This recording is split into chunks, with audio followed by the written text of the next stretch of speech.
Salut, j'ai décidé de faire une vidéo aujourd'hui parce que la nuit dernière j'ai vécu quelque chose que vous avez peut-être déjà vécu et les scientifiques pensent que 25% de la population actuelle va être amenée à vivre cette chose que j'ai vécue. Ça s'appelle la paralysie du sommeil. Alors vous savez peut-être pas ce que c'est, la paralysie du sommeil, c'est cette impression, juste avant de vous endormir ou juste avant de vous réveiller, oui c'est ça, c'est cette impression, d'ailleurs c'est pas juste une impression d'être paralysé, vous êtes paralysé et vous avez des hallucinations absolument atroces, vous avez l'impression, vous sentez mal, vous êtes paniqué, vous avez des difficultés à respirer comme si quelque chose était appuyé sur votre poitrine, vous avez l'impression d'une présence maléfique, que une sensation de mort imminente, que quelqu'un vous veut vraiment du mal. Et chez certaines personnes, les hallucinations sont plus prononcées et ils voient carrément des silhouettes ou des choses comme ça qui les attaquent. Et il y a des personnes qui ressentent la douleur physique des attaques. Moi j'ai eu de la chance, je suis sortie de cette phase juste avant de voir des choses bizarres, mais c'était déjà traumatisant. Alors ça s'appelle la paralysie du sommeil. L'explication, alors si vous cherchez ça sur internet, vous allez tomber sur les sites bizarres, genre vous allez vous faire enlever par des martiens, vous êtes maudit ou des trucs comme ça. D'ailleurs ce matin j'ai cherché sur Dailymotion une explication, je suis tombée sur un espèce de reportage traumatisant qui s'appelle La Chose.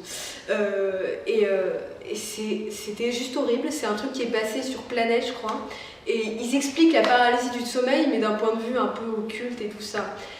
Mais quand on connaît l'explication scientifique, on se rend compte qu'en fait la paralysie du sommeil c'est rien de méchant. Alors déjà, pourquoi est-ce que vous êtes paralysé? Vous êtes paralysé parce qu'en fait quand on dort, le cerveau libère des substances qui paralysent tout le corps pour empêcher au corps de reproduire les actions qu'il est en train de rêver. C'est un peu un instinct de conservation, ça vous empêche de vous flinguer ou de flinguer quelqu'un autour de vous. C'est un super bouclier contre vous-même en fait. Et donc pendant la paralysie du sommeil, vous êtes entre sommeil et éveil. Votre cerveau est réveillé, vous êtes conscient du monde autour de vous, mais votre corps est endormi, entre guillemets. Donc il est paralysé, vous ne pouvez pas le bouger. Et il n'y a que quelques muscles qui sont en éveil, vos yeux, vous pouvez bouger vos yeux et vous pouvez respirer, heureusement, mais très faiblement. Vous avez l'impression de suffoquer. Et votre cerveau panique parce qu'il ne comprend pas pourquoi est-ce qu'il ne peut plus bouger, pourquoi c'est compliqué de respirer. Du coup, il va tenter d'expliquer ce qui est en train de vous arriver, il va tenter de l'expliquer par des hallucinations, il va tenter de trouver une explication à tout ça, une explication logique, mais comme vous êtes à moitié endormi, toutes ces explications, ça va être du grand n'importe quoi. Vous allez voir des espèces de silhouettes, vous allez avoir l'impression que quelque chose est appuyé contre vous, que quelque chose essaye de vous tuer parce que vous êtes paniqué.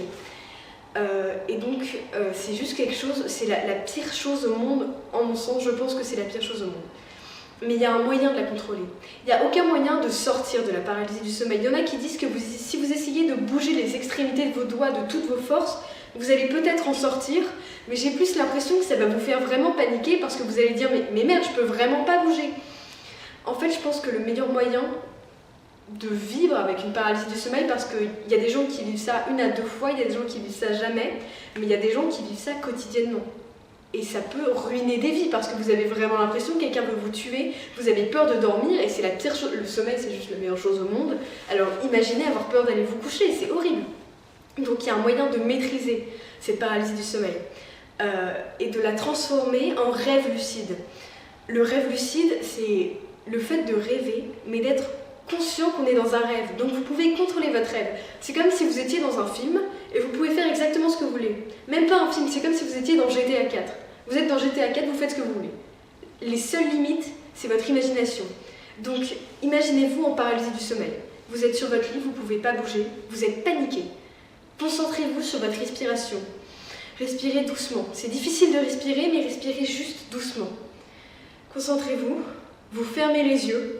Et là, vous vous imaginez un endroit, n'importe où, un endroit merveilleux si possible. Alors, en paralysie du sommeil, il faut préciser, vous pouvez avoir les yeux ouverts ou fermés, vous aurez toujours l'impression de les avoir ouverts. C'est bizarre, mais c'est cette conscience du monde autour de vous qui vous donne l'impression d'avoir les yeux ouverts. Alors, qu'ils soient ouverts ou fermés, c'est pas important.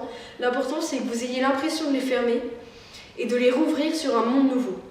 Et là, vous serez vraiment dans ce monde nouveau. Ça paraît tout con, mais personne n'y pense parce que sur le coup, vous êtes complètement paniqué, vous vous dites juste « je vais mourir » et vous pensez tellement à des choses horribles que vous rentrez dans un rêve lucide de choses horribles que vous avez vraiment l'impression de ressentir. Alors imaginez rentrer dans un rêve lucide de choses merveilleuses que vous aurez l'impression de ressentir. y a des gens qui ont l'impression de rentrer en projection astrale, de sortir de leur corps, de flotter comme une âme et de pouvoir se balader.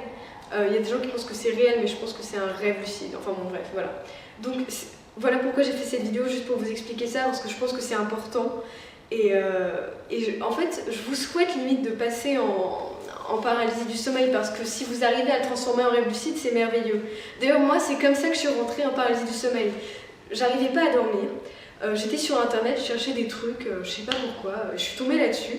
Et c'était un mec qui disait « Oh, est-ce que vous avez déjà fait des rêves lucides? C'est merveilleux, c'est génial, on peut faire ce qu'on veut. » Et il expliquait un peu comment le faire. Pour lui, pour rentrer en rêve lucide, il suffit de s'endormir. Et à chaque fois que vous sentez que vous pensez à des choses que vous n'avez pas décidé de penser, par exemple vous vous endormez, vous êtes sur le point de vous endormir, vous pensez à plein de trucs, qu'est-ce qui va se passer demain, ce qui s'est passé aujourd'hui, et soudainement vous avez des pensées qui viennent auxquelles vous n'aurez jamais pensé en temps normal. Essayez de les contrôler. C'est des sortes de débuts d'hallucination.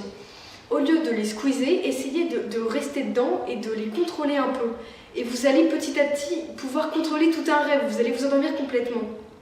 Pendant 3 secondes, j'ai pu contrôler ça. Et tout d'un coup, je me suis réveillée, sauf que mon corps, lui, s'était endormi. Et c'est comme ça que je suis rentrée en paralysie du sommeil. Je suis en train de me rendre compte que je mime la paralysie un peu bizarrement. La paralysie, vous bougez pas, c'est tout. Pour les personnes qui vivent ça inconsciemment, ou qui veulent essayer de vivre la paralysie du sommeil, il faut savoir que c'est facilité par le fait de dormir sur le dos, de dormir avec de la lumière, d'être épuisé, en manque de sommeil, de ne pas avoir d'heure fixe. Si vous vous couchez n'importe quand, vous réveillez n'importe quand, vous faites des siestes ou des choses comme ça, c'est un phénomène qui est vraiment favorisé. Avec tout ça, vous avez, enfin moi je suis rentrée en paralysie du sommeil la première nuit où j'ai essayé, très rapidement. Enfin, non mais j'essayais même pas de rentrer là-dedans, ça me fait trop flipper, mais je pense que je vais réessayer par rapport au rêve lucide, voilà. Bon bah c'était juste une petite vidéo pour vous parler de ça. Le reportage dont je parlais tout à l'heure, c'est la chose. Essayez de regarder ça, vous allez voir, c'est traumatisant. Si j'étais vous, si vous avez envie d'essayer la paralysie du sommeil, surtout ne regardez pas sur internet quelles sont les hallucinations récurrentes, les hallucinations qu'on a. Parce qu'en paralysie du sommeil, vous êtes vraiment effrayé. Et si vous commencez à vous dire « il faut pas que je pense à ça, il faut pas que je pense à ça », vous allez penser à ça. C'est comme dire à quelqu'un « tiens, ne pense pas à un éléphant ». Bah toi, comme un con, tu penses à un éléphant. Alors si pendant ton truc, tu te dis « il faut pas que je pense à un putain de mec trop bizarre », bon, je vous raconte pas ce qui se passe parce que je vous souhaite pas ça, vous allez y penser et ça va être horrible. Pensez juste à ce à quoi vous devez penser. Vous fermez les yeux et vous vous imaginez dans le monde de vos rêves.